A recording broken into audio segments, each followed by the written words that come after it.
रहीम। खाने पीने के आदाब। क्या आप जानते हैं खाना खाने से पहले अगर दुआ भूल जाएं तो बिस्मिल्लाहि अव्वला व आखिरा पढ़ते हैं। जब खाना खाना शुरू किया तो आपने बिस्मिल्लाह नहीं पढ़ी, दरमियान में आपको याद आया कि मैंने बिस्मिल्लाह तो पढ़ी नहीं, तो उस वक्त आपने ये वाली दुआ जो मैंने अभी आपको पढ़ के सुनाई, बिस्मिल्लाहि अव्वला व आखिरा, ये पढ़ें तो आपका जो आपने खाना शुरू करने से पहले बिस्मिल्लाह नहीं पढ़ी तो उसकी ये दुआ कबूल हो जाती है।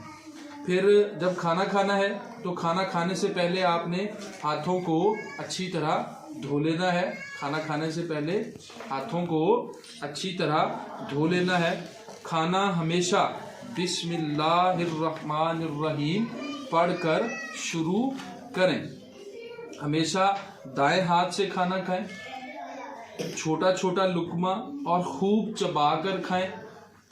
अपने सामने से खाना खाएं, यानी आपके सामने जो खाना पड़ा है वहाँ से आपने खाना खाना है, आगे जाके नहीं खाना खाना। जो सामने पड़ा है वहाँ से शुरू कर दें। खाना ख़त्म करने के बाद दुआ पढ़ लें। ठीक हो गया।